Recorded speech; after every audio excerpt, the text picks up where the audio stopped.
Hello friends, welcome back to my YouTube channel Study Career Point. I hope you all are doing well. So start करते हैं हमारी आज की class से। देखिए पॉलिटी की 7th क्लास आप लोगों की स्टार्ट हो चुकी है, जिसके 3rd चैप्टर तक मैं आप लोगों को कंप्लीट करा चुकी हूँ। आज हम लोग यहाँ पर 2 चैप्टर कवर करेंगे, 4th और 5th। ठीक है, 2 चैप्टर हम लोग आज की क्लास में कवर करेंगे।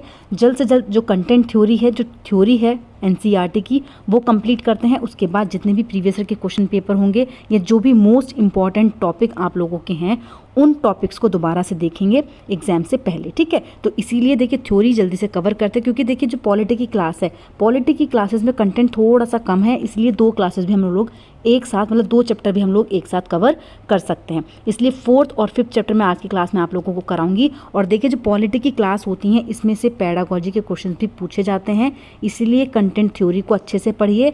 जो आप लोगों का कंटेंट है एनसीईआरटी की बुक का, उसको अच्छे से पढ़िए, क्योंकि पेडागोजी भी और आपके जो कंटेंट बेस्ड क्वेश्चन है वो भी यहाँ से पूछे जाते हैं। ठीक है, तो 4th और 5th चैप्टर हम आज की क्लास में कवर करने वाले हैं। फर्स्ट जो यहाँ पर है वो है लड़के लड़कियों के रूप में बड़ा होना। ठीक है, तो देखिए फर्स्ट पॉइंट से स्टार्ट करते हैं। लड़का या लड़की होना किसी की भी एक महत्वपूर्ण पहचान होती है।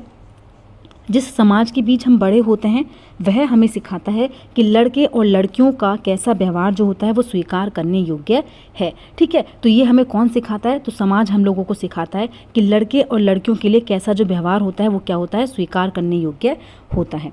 नेक्स्ट पॉइंट है, देखिए इस चैप्टर में हम लोग पढ़ेंगे कि कैसे स्त्री और पुरुष के बीच काम के क्षेत्र में असमानताएं उभरती हैं। तो देखिए जो काम के बीच है कि लड़कियों को नर्स ही होना चाहिए, टीचर ही होना चाहिए। ठीक है, और जो बॉयज़ होते हैं वो प्राइवेट सेक्टर में भी जॉब कर सकते हैं, यहाँ भी कर सकते हैं, वहाँ भी कर सकते हैं, ये चीज़ें होती हैं। ठीक है, तो ये क्या होती हैं? असमानताएं होती हैं जो स्त्री और पुरुष के बीच काम के क्षेत्र में उभरती हैं। ठीक है, फर्स्ट देखिए यहाँ पर है 1920 के दशक ने सामोआ द्वीप में बच्चों का बड़ा होना। तो देखिए जो सामोआ द्वीप था उसमें बच्चे जो थे वो किस प्रकार से बड़े हुए, लड़के और लड़कियों के बारे में बताया गया है यहाँ पर। ठीक है, तो देखते हैं। देखिए जो सामोआ द्वीप था प्रशांत महासागर के दक्षिण में स्थित छोटे छोटे द्वीपों के समूह का एक भाग है। सामोआ समाज पर किए गए अनुसंधान की रिपोर्ट के अनुसार 1920 के दशक में बच्चे स्कूल नहीं जाते थे। देखिए 1920 के दशक की अगर हम लोग बात करें तो उस समय पर जो बच्चे थे वो स्कूल नहीं जाते थे। अब देखिए जब बच्चे स्कूल नहीं जाएंगे तो क्या करेंगे? घर के काम ही करेंगे। तो देखिए बच्चे जो है वो घर का काम व द्वीपों पर मछली पकड़ने जैसे कार्य करते थे। ठीक है, इसके बाद देखिए ये बात हुई आपकी 1920 की। ठीक है, इसके बाद देखिए हम देखते हैं यहाँ पर 1960। तो देखिए 1960 के दशक में मध्य प्रदेश में पुरुष के रूप में बड़ा होना। तो देखिए 1960 के समय में कक्षा 6 में आने के बाद लड़के व लड़कियां अलग अलग स्कूलों में जाते थे। तो देखिए कक्षा 6 में आने के बाद जो लड़के और लड़कियां हैं उनका जो स्कूल था वो अलग अलग कर दिया जाता था। आज के समय में भी हैं। ठीक है, कोएड भी हैं, गर्ल्स के स्कूल भी अलग हैं, बॉयज़ के भी हैं। लड़कियों के स्कूल लड़कों के स्कूल से बिल्कुल अलग ढंग से बनाए जाते थे। स्कूल में लड़कियों का खेल का आंगन होता था, परंतु लड़कों के स्कूल में खाली मैदान होता था। ठीक है, लड़कियां देखिए जो लड़कियां होती थी वो स्कूल से केवल घर जाती थीं एक सड़क के माध्यम से, परंतु सड़क लड़कों के लिए मनोरंजन का माध्यम रही है। देखिए लड़कियां क्या करती थी, सीधे सीधे अपना घर पहुंच जाती थी, लेकिन लड़के क्या होते थे वहां पर खेलते कूदते हुए जाते थे। ठीक है, तो वही सड़कें क्या होती थी, लड़कों के लिए तो मनोरंजन का कार्य करती थी, लेकिन लड़कियों के लिए सिर्फ घर जाने का माध्यम होती थी। नेक्स्ट देखिए यहाँ पर है घरेलू काम का मूल्य। घर के काम की मुख्य जिम्मेदारी जो होती है देखिए वो स्त्रियों की होती है। ठीक है, स्त्रियों की होती है। नेक्स्ट पॉइंट है जैसे कि देखिए देखभाल संबंधी कार्य स्त्रियों के स्वाभाविक कार्य हैं, इसलिए उनके लिए पैसे देने की कोई ज़रूरत नहीं होती। तो देखिए जो घर का कार्य है उसके लिए स्त्री को कोई पैसा नहीं दिया जाता है। समाज इन कार्यों को अधिक महत्व नहीं देता है। ठीक है, एक गृहिणी जो होती है उसके कार्य को महत्व नहीं दिया जाता है। घरेलू और देखभाल के कामों का एक अन्य पहलू यह है जिसे हम महत्व नहीं देते, वह है इन कामों में लगने वाला लंबा समय। ठीक है, तो देखिए जो घरेलू काम होते हैं, जो देखभाल के कार्य होते हैं, ठीक है, इसमें जिस चीज़ को हम लोग महत्व नहीं देते हैं वो क्या होता है कि इन कामों में जितना लंबा समय लगता है। यदि हम स्त्रियों द्वारा किए जाने वाले घर के और बाहर के कामों को जोड़ें, मतलब महिला का घरेलू कार्य और बाहर का कार्य, तो वो पुरुषों से अधिक है। ठीक है, अब देखिए यहाँ से क्वेश्चन आप लोगों का पूछा जाता है दोहरा बोझ। तो देखिए दोहरा बोझ जो है वो किस पे? स्त्रियों पे डाला जाता है। ठीक है, क्यों डाला जाता है? क्योंकि देखिए स्त्रियाँ जो होती हैं वो घरेलू कार्य को भी देखती हैं और जो बाहरी कार्य होता है उसको भी देखती हैं। ठीक है, अब देखिए यहाँ पर जो नेक्स्ट पॉइंट है वो है महिलाओं का काम और समानता। ठीक है, फर्स्ट पॉइंट इसमें दिया गया है, घरेलू और देखभाल के कामों को कम महत्व देना एक व्यक्ति या परिवार का मामला नहीं है, यह स्त्रियों और पुरुषों के बीच असमानता की एक बड़ी सामाजिक व्यवस्था का ही भाग है। तो देखिए, जो महिलाएं होती हैं घरेलू और देखभाल का काम करती हैं, ठीक है, उस काम को कम महत्व देना ये किस चीज़ का मामला? तो देखिए, एक सामाजिक व्यवस्था है, ठीक है, जो हमारे क्या होते समाज में पहले से ही चलती है, यानी कि जो स्त्रियां होंगी वो घर का काम भी करेंगी, और आज के समय में देखिए जो स्त्रियां होती हैं वो घर का काम भी करती हैं और बाहर जा कर के जॉब भी कर रही हैं। ठीक है, तो ये क्या है? ये होता है एक सामाजिक व्यवस्था है, असमानता के बीच की एक कड़ी है। ठीक है, नेक्स्ट देखिए यहाँ पर है, महिलाओं के काम को दोहरे बोझ के रूप में जाना जाता है। तो देखिए, दोहरा बोझ, ये आपसे क्वेश्चन हर बार एग्जाम में पूछा जाता है कि जो महिलाओं का काम है उसको क्या बोला जाता है? दोहरा बोझ। देखिए, एग्जाम्पल के थ्रू आपसे ये क्वेश्चन पूछा जाता है कि मान लीजिए एक स्त्री घर का काम कंप्लीट करके जा रही है जॉब करने के लिए, ठीक है, उसके बाद वो जॉब करके आती हैं, आने के बाद अपने बच्चों को भी देखती हैं, ठीक है, उनकी देखभाल करती हैं, घरेलू कार्य करती हैं, तो ये किस प्रकार का बोझ होता है? ठीक है, तो वहाँ पर आपसे पूछा जाता है, तो ये क्या है? महिलाओं के लिए एक दोहरा बोझ है। ठीक है, तो यहाँ से क्वेश्चन आप लोगों से पूछा जाता है, हर बार आता है एग्जाम में। नेक्स्ट देखिए पॉइंट यहाँ पर है, देखिए ये चैप्टर सिर्फ इतना ही था, ठीक है, अब इसका देखिए की पॉइंट्स देख लेते हैं यहाँ पर। अस्मिता क्या होती है? तो देखिए, यह एक प्रकार से स्वयं के होने वाली यानी अपने अस्तित्व के प्रति जागरूकता का भाव है। एक व्यक्ति की कई अस्मिता हो सकती हैं, उदाहरण के लिए एक ही व्यक्ति को एक लड़की, बहन, संगीतकार की तरह अस्मिता जा सकता है। तो देखिए, यहाँ पर ये शब्द संकलन दिए गए हैं, मतलब एक समरी दी गई है चैप्टर के एंड में कि कोई पॉइंट अगर आपका रह जाता है तो वो पॉइंट आप लोगों का ना छूटे, इसलिए समरी भी मैं आप लोगों को करा देती हूँ। जो नया एनसीईआरटी का सिलेबस आया है तो उसमें भी हर चैप्टर के बाद ही समरी दी गई है। ठीक है, देखिए नेक्स्ट पॉइंट यहाँ पर है दोहरा बोझ। दोहरा बोझ का क्या अर्थ है? तो देखिए, शाब्दिक रूप से इसका अर्थ है 2 गुना वजन। सामान्यतः इस शब्द का महिलाओं के काम की स्थितियां को समझाने के लिए प्रयोग किया गया है। यह इस तथ्य को स्वीकार करता है कि महिलाएं आम तौर पर घर के भीतर और घर के बाहर दोहरा कार्यभार संभालती हैं। ठीक है, तो दोहरा बोझ किस चीज़ के लिए यूज़ किया गया है? 2 गुना वजन। नेक्स्ट देखिए, देखभाल। देखभाल के अंतर्गत अनेक काम आते हैं, जैसे संभालना, ख्याल रखना, पोषण करना आदि। शारीरिक कार्यों के अतिरिक्त इसमें गहन भावात्मक पहलू भी सम्मिलित होते हैं। ठीक है, नेक्स्ट देखिए यहाँ पर है अवमूल्यत। जब कोई अपने काम के लिए अपेक्षित मान्यता या स्वीकृति नहीं पाता है तब वह स्वयं को अवमूल्यत महसूस करता है। ठीक है, उदाहरण के लिए देखें, अगर कोई लड़का अपने मित्र के लिए घंटों सोच विचार कर बहुत खोज कर एक उपहार बनाता है और उसका मित्र उसे देखकर कुछ भी ना कहे, तो ऐसे में पहला लड़का अवमूल्यत महसूस करता है। ठीक है, तो ये क्या हो गया? ये होता है देखिए किसी चीज़ को वैल्यू ना देना, मूल्य ना देना, तो वो क्या हो जाता है? अवमूल्यत। अब देखिए नेक्स्ट चैप्टर यहाँ पर देखते हैं। नेक्स्ट चैप्टर है औरतों ने बदली दुनिया। ठीक है, नेक्स्ट पॉइंट क्या है? औरतों ने बदली दुनिया। देखिए यहाँ पर काफ़ी सारे आंदोलन से रिलेटेड चीज़ें पूछी गई हैं। ठीक है, वो सारे आंदोलन हम लोग यहाँ पर देखेंगे किस किस तरीके से यहाँ पर शुरुआत हुई। ठीक है, तो देखिए फर्स्ट पॉइंट है, पिछले अध्याय में हमने देखा कि किस तरह महिलाओं द्वारा किया जाने वाला घर का काम नहीं माना जाता है। इस काम को प्रारंभ और समाप्त करने का कोई निश्चित समय भी नहीं है। ठीक है, तो लास्ट पॉइंट चैप्टर में देखिए हमने यही देखा था कि जो महिलाएं हैं वो किस तरीके से दोहरा कार्य संभालती हैं। इस अध्याय में घर के बाहर के कामों को देखेंगे और समझेंगे कि कैसे कुछ व्यवसाय महिलाओं की अपेक्षा पुरुषों के लिए अधिक उपयुक्त समझे जाते हैं, और इस अध्याय में महिला आंदोलन को भी जानेंगे। तो देखिए यहाँ पर क्या क्या चीज़ें हैं कि कौन कौन से कार्य हैं जो महिलाओं के लिए हैं और कौन से कार्य हैं जो स्त्रियों के लिए है, मतलब पुरुषों के लिए है। ठीक है, कौन कौन से महिला आंदोलन है, तो इन सब चीज़ों को हम इस चैप्टर में देखेंगे। तो देखिए फर्स्ट पॉइंट है कम अवसर और कठोर अपेक्षाएं। देखिए अधिकतर लोग महिलाओं को केवल नर्स के रूप में देखते हैं तथा पुरुषों को पायलट के रूप में देखते हैं। देखिए लोगों का जो पॉइंट ऑफ व्यू होता है, देखिए महिलाओं के लिए वो क्या होता है कि ये नर्स बन सकती हैं या फिर टीचर बन सकती हैं। ठीक है, अध्यापिका, ये जो फील्ड होते हैं जॉब के ये बहुत अच्छे होते हैं महिलाओं के लिए। और पुरुषों के लिए क्या सोचा जाता है कि ये पायलट उड़ा सकते हैं, जबकि स्त्री जो है इस कार्य को नहीं कर सकती हैं। उदाहरण के लिए बहुत से लोग मानते हैं कि महिलाएं जो हैं वो अच्छी नर्स हो सकती हैं क्योंकि अधिक सहनशील, विनम्र होती हैं और इन्हें परिवार में महिलाओं की भूमिका के साथ मिलकर देखा जाता है। ठीक है, तो देखिए उदाहरण के लिए यहाँ पर दिया गया है कि इसीलिए जो महिलाएं होती हैं वो क्या हो सकती हैं? एक अच्छी नर्स हो सकती हैं। नेक्स्ट देखिए यहाँ पर है, इसी प्रकार माना जाता है कि विज्ञान एवं तकनीक के क्षेत्र में महिलाएं सक्षम नहीं होती हैं। अनेक लोग इस प्रकार की रूढ़िवादी धारणाओं में विश्वास करते हैं। देखिए अनेक बहुत सारे लोग हैं, आज के टाइम पर भी बहुत सारे लोग ऐसे हैं जो शुरू में ही कह देते हैं, बच्चे ने बोला कि हम लोगों को ये कार्य करना है, लेकिन जो उनके पेरेंट्स या फिर उनका जो आसपास के लोग होते हैं वो कहते हैं कि लड़कियां ये कार्य नहीं करती हैं या फिर लड़कियों से ये कार्य नहीं हो पाते हैं। नेक्स्ट देखे है तो ये क्या होती है, एक रूढ़िवादी धारणा होती है, ठीक है, एक रूढ़िवादी धारणा होती है जो लोगों के अंदर होती है, जो लोग सामने वाले के अंदर भी डाल देते हैं कि आप ये कार्य ना करो, तो वो लोग क्या करते हैं अपनी चीज़ें चेंज कर देते हैं। बहुत सारी लड़कियां हैं ऐसी कि जो वो चीज़ें करना चाहती हैं वो घर वालों के दबाव में आके नहीं कर पाती हैं। हमारे चारों ओर परिवेश कुछ इस प्रकार से बना हुआ है कि लड़कों को ऐसी नौकरियों के लिए प्रेरित किया जाता है जिसमें अधिक वेतन मिल सके। तो देखिए बहुत सारी चीज़ें ऐसी भी होती हैं कि जो लड़के होते हैं उनको क्या किया जाता है, जहाँ पर अधिक वेतन मिलता है, जहाँ पर अधिक सैलरी मिलती है, उन चीज़ों को, उन नौकरियों को करने के लिए क्या किया जाता है, प्रेरित किया जाता है।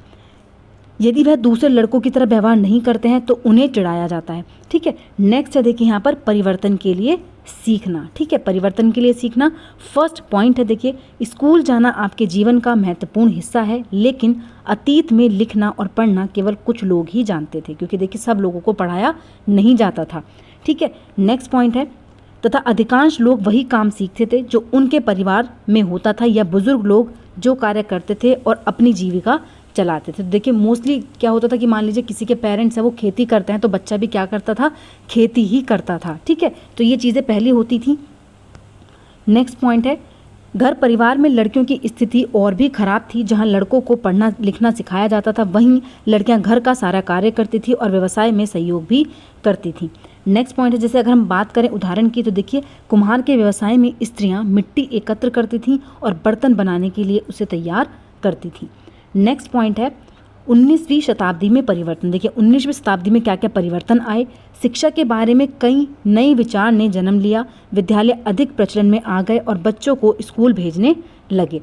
नेक्स्ट देखिए यहाँ पर बात हुई है रास सुंदरी देवी। देखिए इससे क्वेश्चन पूछा गया है आप लोगों से, रास सुंदरी देवी जिनका जो जन्म था 1800 से लेकर 1890 जिनका कार्य रहा है, यह पश्चिम बंगाल में पैदा हुई और 60 वर्ष की अवस्था में उन्होंने बांग्ला भाषा में अपनी आत्मकथा लिखी। तो देखिए अमार जीबन पूछी गई है, ये अमार जीबन किसके द्वारा लिखी गई है, तो ये जो आत्मकथा है वो किसकी आत्मकथा है, रास सुंदरी देवी की कथा है, ठीक है। इन्होंने अपनी आत्मकथा लिखी थी कौन सी भाषा में, बांग्ला भाषा में, ठीक है। इनकी पुस्तक जो थी अमार जीबन, यह किसी भारतीय महिला द्वारा लिखी गई पहली आत्मकथा थी, ठीक है। क्या थी, पहली आत्मकथा थी, किसी भारतीय महिला द्वारा लिखी गई। रास सुंदरी देवी एक धनवान जमींदार परिवार की गृहिणी होने के बावजूद उन्होंने शिक्षा ग्रहण की। देखिए क्या था ये, जो रास सुंदरी देवी थी एक धनवान जमींदार परिवार की एक गृहिणी थी, ठीक है। गृहिणी होने के बावजूद भी इन्होंने क्या किया, शिक्षा ग्रहण की। नेक्स्ट पॉइंट है वर्तमान समय में शिक्षा और विद्यालय। देखिए भारत में हर 10 वर्ष पश्चात जनगणना होती है, ठीक है, आज भी होती है।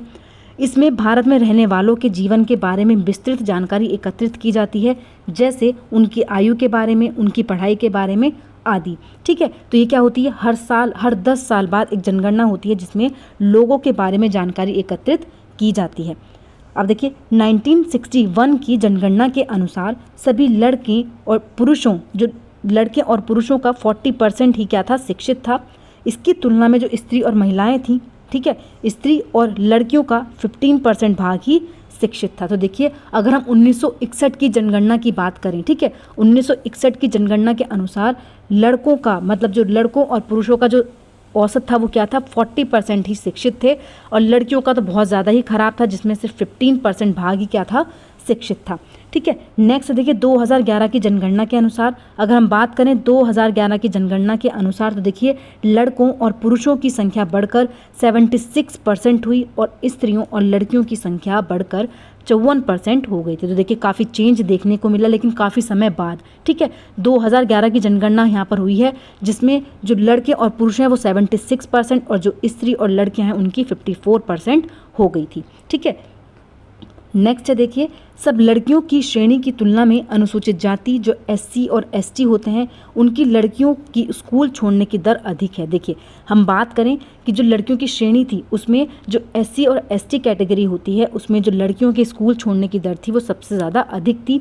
दलित, आदिवासी और मुस्लिम बच्चों के स्कूल छोड़ने के अनेक कारण थे। ठीक है, तो देखिए यहाँ पर हर एक बच्चे के बारे में बताया गया। देखिए इनके कारण क्या क्या थे, स्कूल का पास ना होना, शिक्षक का ना होना आदि। तो देखिए जो दलित आदिवासी थे और जो मुस्लिम बच्चे थे उनके स्कूल छोड़ने के काफ़ी कारण थे। ठीक है, जो मैंने आप लोगों को बता दी। नेक्स्ट देखिए यहाँ पर महिला आंदोलन।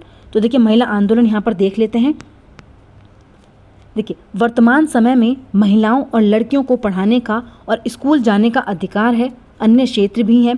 महिलाओं ने इन आंदोलन के जरिए कानूनी सुधार, हिंसा, स्वास्थ्य के क्षेत्र में कामयाबी हासिल की और अपनी स्थिति को बेहतर किया। तो देखिए जो आंदोलन चलाए गए महिलाओं के लिए, इन आंदोलन के जरिए क्या हुआ, जो कानूनी सुधार हैं वो भी किए गए, हिंसा के ऊपर जो कार्य थे वो भी, उनमें भी सुधार किया गया, स्वास्थ्य में सुधार किया गया। ठीक है, तो काफ़ी सारी कामयाबी जो है उन महिलाओं ने हासिल की इन आंदोलन के जरिए। ठीक है, नेक्स्ट है देखिए महिलाओं ने व्यक्तिगत स्तर पर और आपस में मिलकर इन परिवर्तनों के लिए संघर्ष किया और इन संघर्ष को महिला आंदोलन कहा जाता है। ठीक है, नेक्स्ट देखिए यहाँ पर है अभियान। कौन कौन से अभियान है, तो देखिए सन 2006 में, अगर हम सन 2006 की बात करें तो देखिए सन 2006 में एक कानून बना है जिससे घर के अंदर शारीरिक और मानसिक हिंसा को भोग रही कानूनी सुरक्षा दी जा सके। तो देखिए 2006 में एक कानून बना था जिसके माध्यम से क्या चीज़ हुई कि जो महिलाएं घर के अंदर शारीरिक और मानसिक हिंसा को भोग रही हैं, ठीक है, उनके को कानूनी सुरक्षा दी जाए। इसके अलावा इसी तरह महिला आंदोलन के अभियानों के कारण 1997 में सर्वोच्च न्यायालय ने कार्य के स्थान पर और शैक्षणिक संस्थानों में महिला के साथ होने वाली यौन प्रताड़ना से उन्हें सुरक्षा प्रदान करने के लिए दिशा निर्देश जारी किए। ठीक है, तो देखिए जो महिला आंदोलन चलाए गए उनसे काफ़ी चीज़ों में सुधार देखे गए। 1980 के दशक में देश भर के महिला संगठनों ने दहेज हत्यारों के खिलाफ आवाज़ उठाई। तो देखिए काफ़ी सारे आंदोलन जो यौन प्रताड़ना से रिलेटेड थे, ठीक है, उनके कार्य करने से रिलेटेड थे, उनके ऊपर जो हिंसा हो रही थी उससे रिलेटेड है, और जो दहेज के ऊपर, स्त्रियों के ऊपर अत्याचार किए जा रहे थे उसके खिलाफ इन्होंने क्या करा, आवाज़ उठाई। अब देखिए इस चैप्टर की समरी है, समरी देख लेते हैं। तो देखिए फर्स्ट पॉइंट यहाँ पर दिया गया है रूढ़िवादी धारणा। तो देखिए रूढ़िवादी धारणा कब डेवलप होती है, जब हम विश्वास करने लगते हैं कि किसी विशेष धार्मिक, आर्थिक, क्षेत्रीय समूह के लोगों की कुछ निश्चित विशेषताएं होती ही हैं या केवल खास प्रकार का कार्य ही कर सकते हैं, तब रूढ़िवादी धारणाओं का जन्म होता है। जैसे इस पाठ में हमने देखा कि लड़के और लड़कियों को अलग अलग विषय लेने के लिए कहा गया, कारण उनकी रुचि न होना, उनका लड़का या लड़की होना था। रूढ़िवादी धारणाएं हमें लोगों को उनकी व्यक्तिगत विशिष्टताओं के साथ देखने से रोकती हैं। ठीक है, तो ये क्या होती है, हमारी रूढ़िवादी धारणा होती हैं कि लड़कियां सिर्फ गृह कार्य ही ले सकती हैं, ठीक है, होम साइंस ही ले सकती हैं, और लड़के क्या कर सकते हैं, साइंस साइड ले सकते हैं। तो ये क्या होती है, ये रूढ़िवादी धारणा होती हैं जो हम अपने माइंड में बना लेते हैं। भेदभाव, देखिए भेदभाव तब होता है जब हम लोगों के साथ समानता और आदर का व्यवहार नहीं करते हैं। यह तब होता है जब व्यक्ति या संस्थाएं पूर्वाग्रहों से ग्रसित होती हैं। भेदभाव तब होता है जब हम किसी के साथ अलग व्यवहार करते हैं या फिर भेद करते हैं। नेक्स्ट पॉइंट है उल्लंघन। तो देखिए जब कोई जबरदस्ती कानून तोड़ता है या फिर खुले रूप से किसी का अपमान करता है तब हम कह सकते हैं कि उसने उल्लंघन किया है। नेक्स्ट देखिए यौन प्रताड़ना। इसका आशय है औरत की इच्छा के विरुद्ध उसके साथ यौन से जुड़ी शारीरिक या फिर मौखिक हरकतें करने से है। ठीक है, तो यहाँ पर देखिए जितने भी की पॉइंट्स आप लोगों के थे वो सारे मैंने आप लोगों को करा दिए हैं। ठीक है, जितनी भी चीज़ें इस चैप्टर से हो सकती थी वो सारी मैं आप लोगों को करा रही हूँ। मैंने आप लोगों को स्टार्टिंग में ही बोल दिया था कि कंटेंट देखिए थोड़ा सा कम है। ठीक है, इन चैप्टर्स में क्या है, कंटेंट कम है, क्योंकि देखिए ज़्यादा चीज़ें मैं आप लोगों को करा सकती हूँ लेकिन जो चीज़ें इंपॉर्टेंट है ही नहीं उनको पढ़ाने से कोई लाभ नहीं है, क्योंकि एग्जाम काफ़ी पास है। ठीक है, जितनी इंपॉर्टेंट चीज़ें आप लोगों को दी जा सकें उतना बेटर है, इसलिए मैं वही चीज़ें आप लोगों के लिए लेकर के आ रही हूँ जो आप लोगों के एग्जाम के लिए बहुत ज़्यादा ज़रूरी है। ठीक है, तो जितनी भी चीज़ें इन दोनों चैप्टर से हो सकती थी वो सारी मैंने आप लोगों को बता दी हैं। देखिए क्वेश्चन यहाँ से फंसेंगे, 100% फंसेंगे, क्योंकि देखिए जो दोहरा बोझ है, ठीक है, भेदभाव से रिलेटेड रूढ़िवादी धारणा, यहाँ से क्वेश्चन हमेशा आप लोगों से पूछा जाता है। और जो रूढ़िवादी धारणा है तो देखिए हर एक सब्जेक्ट की पेडागोजी में आपसे यहाँ से क्वेश्चन पूछा जाता है। ठीक है, तो आज की क्लास यहीं पर कंप्लीट होती है। इसके अलावा देखिए जल्दी प्रीवियस ईयर के क्वेश्चन पेपर भी स्टार्ट हम लोग करने वाले हैं। कंटेंट बेस्ड देखिए क्वेश्चन आप लोगों की सीरीज चल ही रही है। इसके अलावा जो पेडागोजी की क्लासेस हैं वो भी आपकी चल रही हैं। जितने भी पेडागोजी के क्वेश्चन हैं प्रीवियस ईयर के वो मैं आप लोगों को करा रही हूँ। ठीक है, और कंटेंट थ्योरी बेस्ड जो क्वेश्चन आपकी थ्योरी है एनसीईआरटी की वो भी आज से आपकी रेगुलर क्लासेस होंगी। ठीक है, जो भी चैप्टर्स बचे हैं वो आप लोगों के कंप्लीट करा देते हैं, उसके बाद आप लोगों की मैराथन क्लासेस ली जाएंगी। ठीक है, तो आज की क्लास आप लोगों की यहीं पर कंप्लीट होती है। अगर आप लोगों को मेरी क्लास अच्छी लगी हो तो प्लीज़ मेरे चैनल को लाइक करें, सब्सक्राइब करें और शेयर करें। ऐसी ही और वीडियोज़ के लिए मेरे चैनल पर बने रहिए। Thank you.